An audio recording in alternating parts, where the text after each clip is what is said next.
கிருபை என்றும் உள்ளது.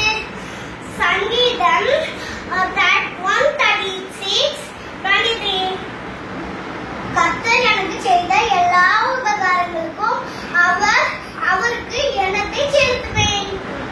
ரட்சிப்பின் பாத்திரத்தை எடுத்துக்கொண்டு கர்த்தருடைய நாமத்தில் தொழுது கொள்கிறேன்.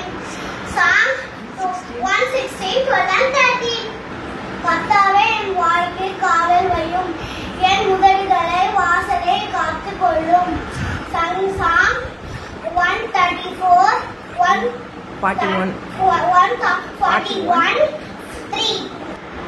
உமது வேதத்தில் உள்ள அதிசயங்களை நான் பார்க்கும்படிக்கு என் கண்களை திறந்தருளும். Psalm 119:18 Thank you. Thanks for watching. Like, share and subscribe God Dependence YouTube channel.